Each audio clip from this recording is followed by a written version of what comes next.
నమస్కారం, సుఖీభవకు స్వాగతం. ఈ రోజు సుఖీభవలో స్త్రీలలో ఫిస్టులా చికిత్స ఎలా, 3 నిమిషాల్లో విరిగిన ఎముకల్ని అతికించే బోన్ గ్లూ, మల పరీక్షతో వ్యాధుల గుట్టురట్టు, పెద్దల్లో జ్వరాలు ఎప్పుడు ప్రమాదం, ఇంకా హెల్త్ టిప్. మలద్వారం దగ్గర బాధించే సమస్యల గురించి బయటికి చెప్పుకోవడానికి చాలా మంది మహిళలు ముందుకు రారు. అలాగని ఊరుకుంటే సమస్యలు మరింతగా ముదిరిపోతూ ఉంటాయి. ఆసన భాగంలో వేధించే ఫిస్టుల్లా అలాంటిదే. తీవ్రమైన నొప్పితో వేధించే ఫిస్టుల్లా సమస్యను సరిగ్గా గుర్తించడంతో పాటు నైపుణ్యంతో చికిత్స చేయకపోతే మొదటికే మోసం వచ్చే ప్రమాదం ఉంటుందని చెబుతారు డాక్టర్లు. మహిళల్లో ఫిస్టుల్లా సమస్యకు ఆయుర్వేద వైద్యులు చెబుతున్న చికిత్సలు, పరిష్కార మార్గాల గురించి ఇప్పుడు తెలుసుకుందాం. సమస్య వచ్చిన చోటు, అది పెట్టే బాధ, ఇవి రెండు మనిషిని ముళ్లకంప మీద కూర్చున్నామా అన్నట్టుగా బాధిస్తుంటాయి. ముల్లులా గుచ్చుకుంటూ వేధించే ఈ బాధ పేరే ఫిస్టులా. ఫిస్టులాను ఆయుర్వేదం భగంధర వ్యాధిగా చెబుతుంది. భగంధరం గురించి తేలికగా అర్థమయ్యేలా చెప్పాలంటే, గోడలో పైనుంచి ఒక నీళ్ల గొట్టం వస్తుందనుకుందాం. ఈ గొట్టం ఎక్కడన్నా పగిలితే దాని నుంచి నీరు బయటికి లీకై అక్కడ గోడను పాడు చేసి ఏదో వైపు నుంచి బయటకు వస్తుంది. ఒక రకంగా భగంధరం కూడా ఇలాంటి సమస్యే. మలద్వారం చుట్టుపక్కల ఎక్కడైనా బయటకు సన్నటి గొట్టంలాంటి దారులు ఏర్పడుతుంటాయి. ఇలాంటప్పుడు దురద, నొప్పి, రక్తస్రావం, జిగురు, చీము పడటం వంటి సమస్యలు బాధిస్తుంటాయి. ఈ ఫిస్టులాల్లో కూడా యానల్ అని, హై యానల్ అని 2 రకాలు కనిపిస్తుంటాయి. లో యానల్ ఫిస్టులాలు సాధారణంగా మలద్వారానికి దగ్గరలో చర్మం పైభాగాల్లో కనిపిస్తుంటాయి. హై యానల్ ఫిస్టులాలు మలమార్గానికి దూరంగా, చర్మానికి చాలా దిగువగా కనిపిస్తుంటాయి. ఇక పురుషులతో పోలిస్తే మహిళల్లో ఈ ఫిస్టులా వ్యాధి కాస్త భిన్నంగా ఉంటుందని, సమస్యల తాకిడి కూడా ఎక్కువేనని చెబుతారు నిపుణులు. భగంధరం అనేటువంటిది భగ గుద వస్తి ప్రదేశ ధారణాశ్చ, perineal region, anal region, bladder రీజియన్లో వచ్చి 2 అంటే వ్రణ నాలికతో కూడి ఉండి ఎక్స్టర్నల్ ఓపెనింగ్, ఇంటర్నల్ ఓపెనింగ్ 2 కూడా ఉండి వాటి మార్గము ద్వారా చీము గనుక వచ్చినట్టయితే వాటిని సాధారణ భాష లోపల లూటీలు, భగేందరములు, ఫిస్టులా వ్యాధి అని చెప్పుకుంటారు. ఆయుర్వేద రీత్యా చూసినట్టయితే భగంధర వ్యాధి భగంధరము అనేటువంటి సంస్క్రిట్ టర్మినాలజీలో దీని యొక్క డిస్క్రిప్షన్ ఉంది. భగ గుద వస్తి ధీంధారయంతి ఇది అంటే భగంధర వ్యాధి ఫిస్టులా వ్యాధి ఫామ్ కావడానికి ముందరగా భగ గుద ధీంధారయంతి ఇది అంటే there must be an abscess, చీముగడ్డ ఉండాలి. ఇది పెరియానల్ చీముగడ్డ కానివ్వండి, ఇస్క్యూరెక్టల్ గడ్డ కానివ్వండి, సబ్మ్యూకోజల్ కానివ్వండి, సబ్క్యూటేనియస్ గడ్డ పగిలి మాగి అది చీము రూపకంగా బయటికి వచ్చి 2 రంధ్రాల లోపల ఒకటి ఉంటుంది, బయట ఒకటి ఉంటుంది. అప్పుడు మాత్రమే భగంధరంగా మనం దాన్ని పరిగణిస్తాం.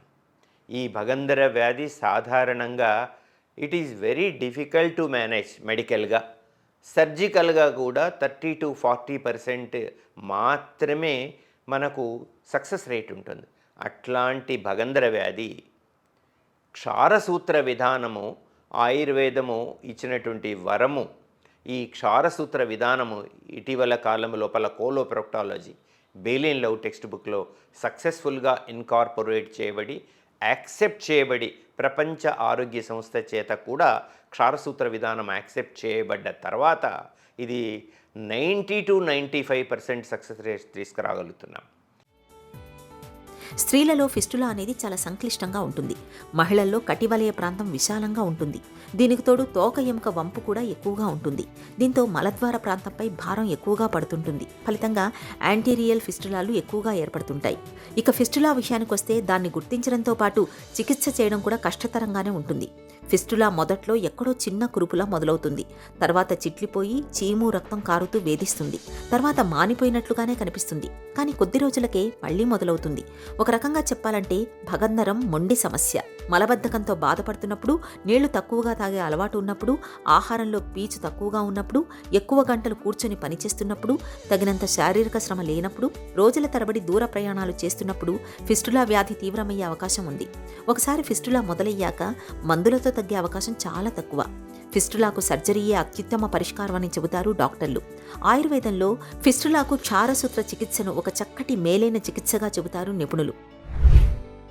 స్త్రీలలో ఉండేటువంటి వైడర్ పెల్విస్, రెండవది కాకిక్స్ యొక్క ముడ్డి పూస ఎముక ఎక్కువగా వంగి ఉండడం చేత రెక్టమ్ భాగంపై ప్రెషర్ పడి మెజారిటీ ఆఫ్ ద యాంటీరియర్ ఫిస్టులాగా రూపాంతరం చెందుతుంది. ఈ యాంటీరియర్ ఫిస్టులాసు దాదాపుగా కొన్నిసార్లు లో యానల్, హై యానల్ లేదా వెజైనల్ కమ్యూనికేషన్స్, లో వెజైనల్ కమ్యూనికేషన్స్, హై వెజైనల్ కమ్యూనికేషన్స్గా రూపాంతరం చెందుతుంది. యాంటీరియర్ పార్ట్లో పెరీనియన్ని చీల్చుకొని వచ్చినప్పుడు ఇది ఎందుకంటే దాని యొక్క ట్రాక్ యొక్క రూపాంతరము చాలా కష్టంగా ఉంటుంది. ఇంటర్ స్పెంక్ట్రిక్ ఆరిజిన్, రెండు స్పెంక్టర్స్ మధ్య నుండి పోవచ్చు. ట్రాన్స్పెంక్ట్రిక్ అంటే అక్రాస్ ద స్పెంక్ట్రిస్ లెవెల్లో పోతూ ఉంటుంది. అట్లాగే ఇన్ఫ్రా లెవెటార్ స్పేస్ ద్వారా కనుక అది కంటామినేట్ అయినప్పుడు ఇది నిజంగా స్త్రీలలో చాలా కష్టంగా ఉండి కొన్నిసార్లు వెజైనో రెక్టల్ ఫిస్టులాగా రూపాంతరం చెందుతుంది. వెజైనో రెక్టల్ ఫిస్టులాగా రూపాంతరం చెందినప్పుడు నిజానికి ఏంటంటే లో వెజైనల్గా ఉన్నప్పుడు మనము పార్షియల్ ఫిస్టులాటమీ అంటే ఫిస్టులా పార్ట్ని తీసేసి స్పెంక్ట్రిక్ బండిల్ దగ్గర ఉండేటువంటి ఆరిజిన్కి మనం క్షారసూత్ర విధానము మెడికేటెడ్ సిటాన్ అప్లై చేసినప్పుడు ఈ వ్యాధిని సక్సెస్ఫుల్గా చేయవచ్చు. హై వెజైనో రెక్టల్గా ఉన్నప్పుడు చాలా జాగ్రత్తగా హై వెజైనల్ ఆరిజిన్ను లో వెజైనల్ ఆరిజిన్లోకి తెచ్చుకొని తర్వాత కింది భాగాన్ని క్షారసూత్ర విధానం ద్వారా చేయాలి. ఈ క్షారసూత్రం అనేటువంటిది మనము స్నుహి అర్కము అంటే లేటక్స్ ఆఫ్ ఒక క్యాలట్రాపిస్ ప్రాసెరా కానీ వేరే కొన్ని ప్రత్యేకమైన ఔషధాలతో ఆల్కలైన్ కంటెంట్స్ ఆస్పరాగస్ రెసిమోసా తర్వాత టర్మరిక్ పౌడర్తో 21 కోటింగ్స్ ఇచ్చినటువంటి మెడికేటెడ్ సిటాన్ను స్టెరైల్ చేసి ఆ స్టెరైల్ దాన్ని మనము శాస్త్రీయంగా ఈ భగంధర వ్యాధిలో అప్లై చేయడం ద్వారా 90 to 95% ఆఫ్ ద సక్సెస్ రేట్ను మేము చూస్తున్నామండి. మందుపూత పూసిన ఒక దారాన్ని ఫిస్టులా ముఖద్వారం ద్వారా లోపలికి చొప్పించి ఫిస్టులాను లోపలి వైపు నుంచి క్రమంగా మూసివేసుకుంటూ వస్తారు. ఈ ప్రక్రియను హెర్బల్ కెమికల్ క్యాటరైజేషన్ అని కూడా పిలుస్తారు. ప్రపంచవ్యాప్తంగా అనేక అధ్యయనాలు సైతం ఫిస్టులాకు క్షారసూత్ర విధానంలో చికిత్స చేయడం వల్ల మంచి ఫలితాలు కనిపిస్తున్నట్లు తేలింది.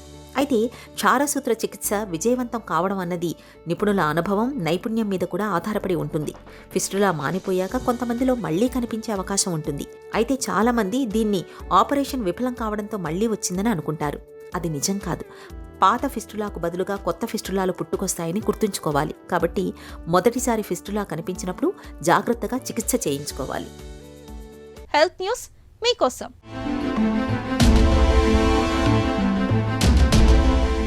విరిగిన ఎముకల్ని అతికించడానికి పేరు మోసిన వైద్యులు కూడా గంటల కొద్దీ సమయాన్ని ఆపరేషన్ థియేటర్లో వెచ్చించాల్సి ఉంటుంది.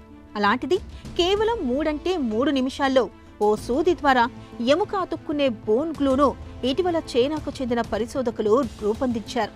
నీటి అడుగున వివిధ పరిసరాలకు అతుక్కునే ఆల్చిప్పలను స్ఫూర్తిగా తీసుకుని ఈ పరిశోధనకు బీజం వేయగా అది విజయవంతమైంది.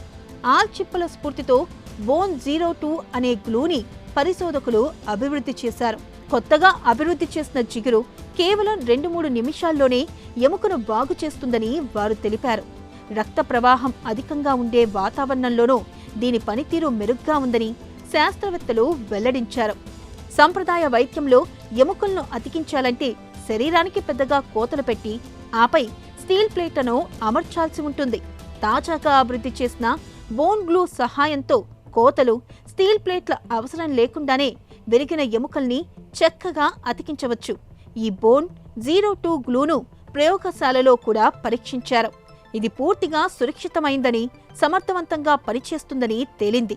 దాదాపు 400 పౌండ్ల బాండింగ్ ఫోర్స్ని ఇది నమోదు చేసింది. 0.5 మెగాపాస్కల్స్ కోత బలం, సుమారు 10 MPa సంపీడన బలం ప్రదర్శించింది. ఈ లక్షణాలన్నీ సాంప్రదాయ మెటల్ ఇంప్లాంట్లను భర్తీ చేయగల సామర్థ్యం ఈ సరికొత్త గ్లూకి ఉందని సూచిస్తున్నాయి. దీని వినియోగంతో ఫారిన్ బాడీ రియాక్షన్లు, ఇన్ఫెక్షన్లు కూడా తగ్గుముఖం పట్టనున్నాయి.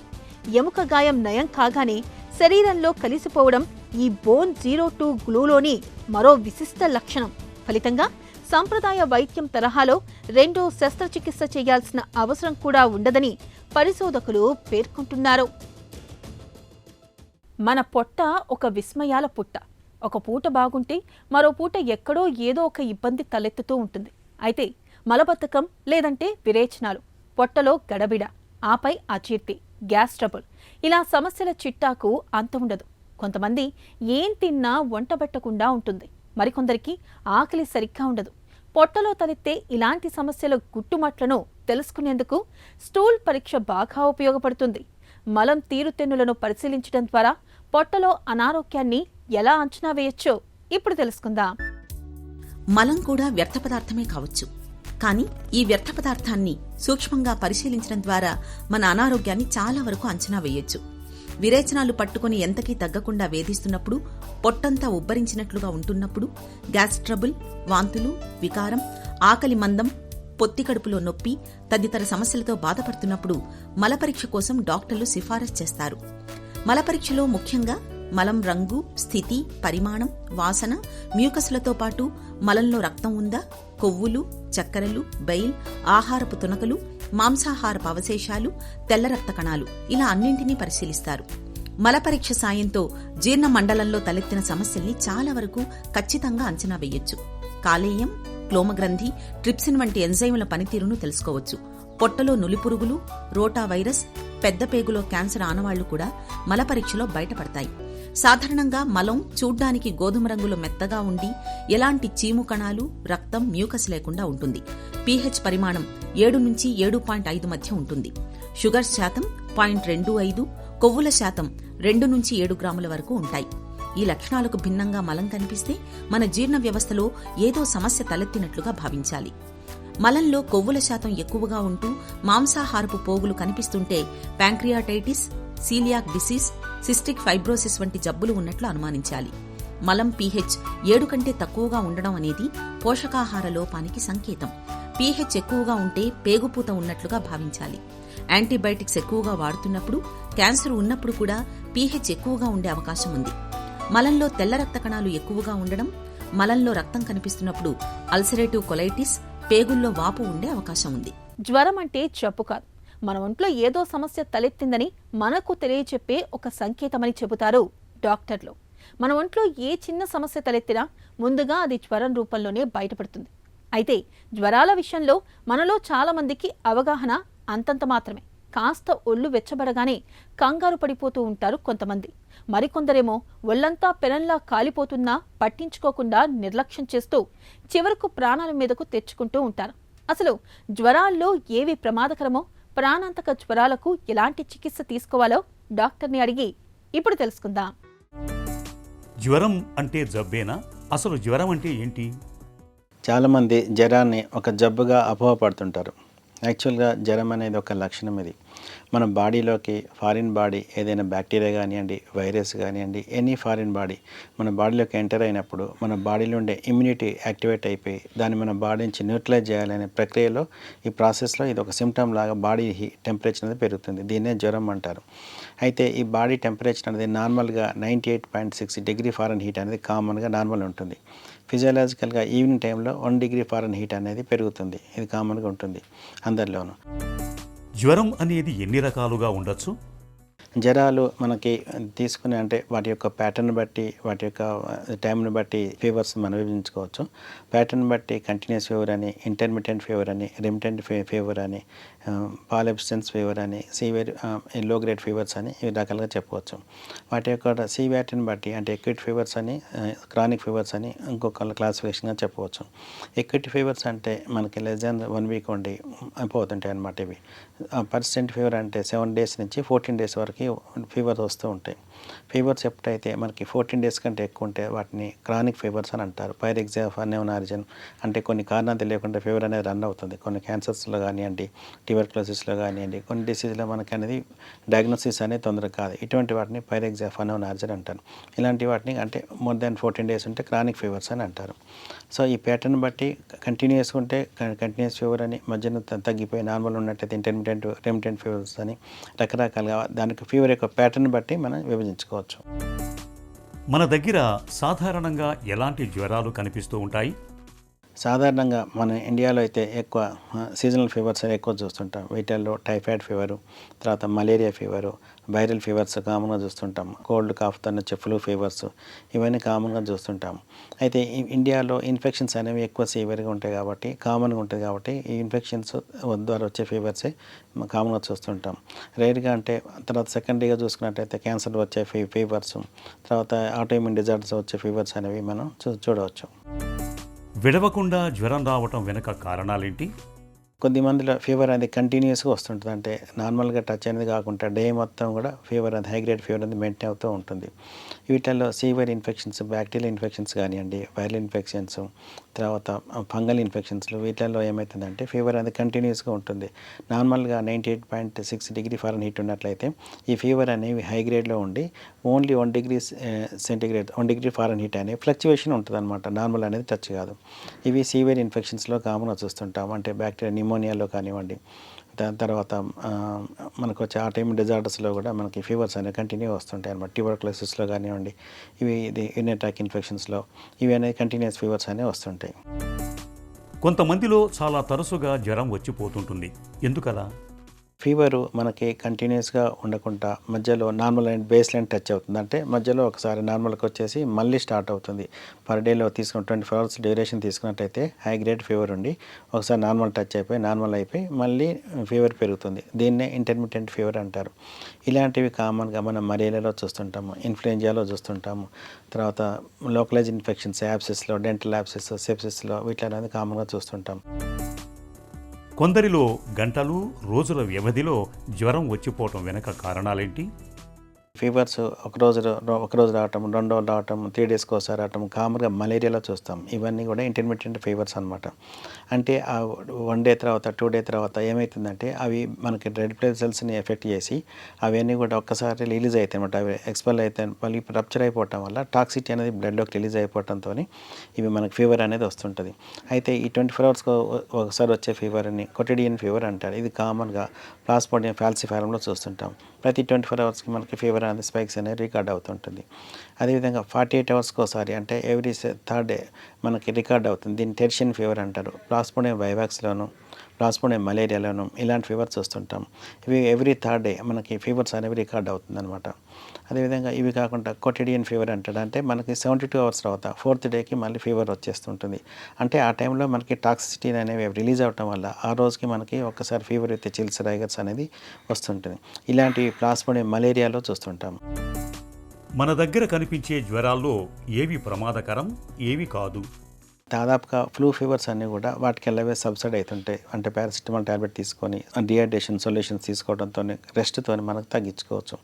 అయితే కొన్ని ఫీవర్స్ మాత్రం 2 డేస్ తర్వాత కూడా ఎక్కువ వచ్చేసి హై గ్రేడ్ 103 టెంపరేచర్ ఉండి, మెడ నొప్పి ఉండి, గిడ్డీనెస్ ఉండి, తలనొప్పి వచ్చేసి, నెక్ స్టిఫ్నెస్ కావటము, వామిటింగ్స్ కావటము, శ్వాస తీసుకోవటం అంటే ఆయాసము రావటము, పల్స్ రేట్ అధికంగా పెరగటము, బీపీ డౌన్ కావటము, ఇలాంటి కండిషన్లో ఉండి ఫీవర్స్ ఏ ఫీవర్ అయినా సరే, అది డెంగ్యూ కావచ్చు, మలేరియా కావచ్చు, ఏదైనా అది ఉన్నట్టయితే అటువంటి ఫీవర్స్ మనం సీరియస్గా తీసుకోవాలి. మన డాక్టర్ సలహా తీసుకొని అవసరం ఉంటే అడ్మిట్ కావాల్సిన అవసరం ఉంటుంది. జ్వరం వచ్చినప్పుడు ఏం చేయాలి, ఏం చేయకూడదు? సొంతంగా మందులు వాడచ్చా? ఎక్కువ ఫీవర్స్ అనేవి సెల్ఫ్ లిమిటెడ్ ఉంటాయండి. అంటే 1 డే 2 డేస్ ఉండి వాటికి అలాగే తగ్గిపోతుంటాయి. లోకల్గా మనం తీసుకునే పారాసిటమాల్ టాబ్లెట్ అనేది తీసుకొని యాంటీహిస్టమైన్స్ ఏమైనా కోల్డ్ కాఫ్ ఉన్నప్పుడు అవి వాడటంతో దాదాపుగా ఫీవర్స్ తగ్గుతుంటాయి.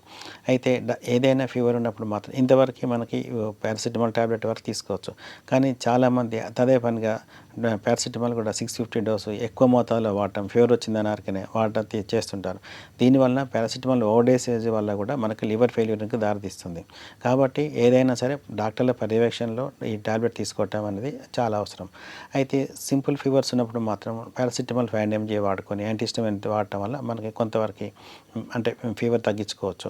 ఇవి దాటుకొని కనుక టెంపరేచర్ వస్తుందంటే మాత్రం దానికి కారణం ఏంటి, అది వైరల్ ఫీవరా, మలేరియా ఫీవరా, మన టైఫాయిడ్ బ్యాక్టీరియల్ ఫీవరా, లేకపోతే ఫంగల్ ఫీవరా అనేది మనం, లేకపోతే కాజిటివ్ అండర్గా ఏమైనా ఉండొచ్చు, ఏమైనా యాప్సిస్ కానీ డెంటల్ యాప్సిస్ కానీ బాడీలో ఎక్కడైనా యాప్సిస్ ఉన్నా కూడా కడుపులో కూడా ఉన్నా కూడా మనకు ఫీవర్ అనేది వస్తుంది. దాని కారణం తెలుసుకొని అందు గురించి డాక్టర్ల సలహా మేరకే టాబ్లెట్ వాడాలి. జ్వరానికి చికిత్స ఎప్పుడు అవసరం, చికిత్స ఎలా ఉంటుంది? ఈ జ్వరాలు ఎక్కువ 2 days కంటే ఎక్కువ ఉండటము, 103 degree Fahrenheit కంటే ఎక్కువ ఉండటము, ఫుడ్ ఏమైనా తీసుకోలేకపోవటము, అంటే వామిటింగ్స్ కావటము, తర్వాత గిడ్డినెస్ రావటము, ఛాతీలో బరువు అనిపించటము, ఆయాసం అనిపించటము, హెడేక్ సివియర్గా ఉండే నెక్ స్టిఫ్నెస్ రావటము, ఇలాంటి కండిషన్లో మనం డాక్టర్లకు పర్యవేక్షణలోకి వెళ్ళాల్సి ఉంటుంది. అంటే ఈ బీపీ అనేది డౌన్ అయిపోవటం వల్ల మళ్ళీ సీరియస్ అయ్యి ప్రమాదం ఉంటుంది. కాబట్టి ఇలాంటి కండిషన్లో డాక్టర్లను పర్యవేక్షణలోకి వెళ్ళాల్సిన అవసరం ఉంటుంది. జ్వరాలపై మనకు ఎలాంటి అవగాహన అవసరం? సాధారణంగా మన ఇండియాలో వచ్చే జ్వరాలన్నీ కూడా సీజనల్ ఫీవర్స్ అండి. అంటే వర్షాకాలంలో ఎక్కువ మస్కిటో బైట్తో వచ్చే dengue fever, chicken Guinea, malaria ఇవన్నీ కూడా మనకు మస్కిటో బైట్ ద్వారా వస్తుంటాయి. సో కంటామినేటెడ్ ఫుడ్, వాటర్ ద్వారా టైఫాయిడ్ ఫీవర్స్ వస్తుంటాయి. సో వీటిని ప్రివెంట్ చేసుకోవటం, అంటే మస్కిటో బైట్ నుంచి మనం ప్రొటెక్ట్ చేసుకోవటం వల్ల ఈ ఫీవర్స్ రాకుండా మనం కాపాడుకోవచ్చు. అదేవిధంగా కంటామినేటెడ్ ఫుడ్ కాకుండా హైజీనిక్ ఫుడ్, వాటర్ కూడా కాచి చల్లార్చి వాటర్ తీసుకోవటం వల్ల, ఫుడ్ కూడా మంచిగా హైజీనిక్ ఫుడ్ తీసుకోవటం వల్ల మన టైఫాయిడ్ని కూడా మనం అవాయిడ్ చేయొచ్చు. సో ఫీవర్స్ సీజన్లో ఉన్నప్పుడే కాదు, మామూలు కూడా మనకి మోషన్కి వెళ్ళినప్పుడు, తర్వాత హ్యాండ్ వాష్ చేసుకోవటం, ఇవన్నీ కూడా హైజీనిక్ కండిషన్స్. వెజిటబుల్స్ కూడా మంచిగా కడిగి వాడుకోవటము. తరచూ జ్వరం రావడం సాధారణమే కావచ్చు, కానీ జ్వరం తీవ్రత, లక్షణాలపై మనం ఎప్పుడూ ఒక కన్నేసి ఉంచాలి. సాధారణంగా చాలినంత విశ్రాంతి తీసుకుంటే జ్వరం అనేది దానంతట అదే తగ్గిపోతూ ఉంటుంది. 2-3 రోజులు దాటినా జ్వరం తగ్గనప్పుడు, జ్వరం తీవ్రత ఎక్కువగా ఉన్నప్పుడు మాత్రం వెంటనే డాక్టర్ని కలవాలి. ఒక చిన్న చిట్కా మీకోసం. రోజువారీ ఆహారంలో అల్లం, మిర్చి, పసుపును ఒక భాగంగా చేసుకోండి. ఈ దినుసుల్లో క్యాన్సర్లను నివారించే రసాయనాలు పుష్కలంగా ఉన్నాయి. వీటిని తరచుగా తీసుకోవడం వల్ల క్యాన్సర్ల నుంచి మనకు రక్షణ దొరుకుతుంది.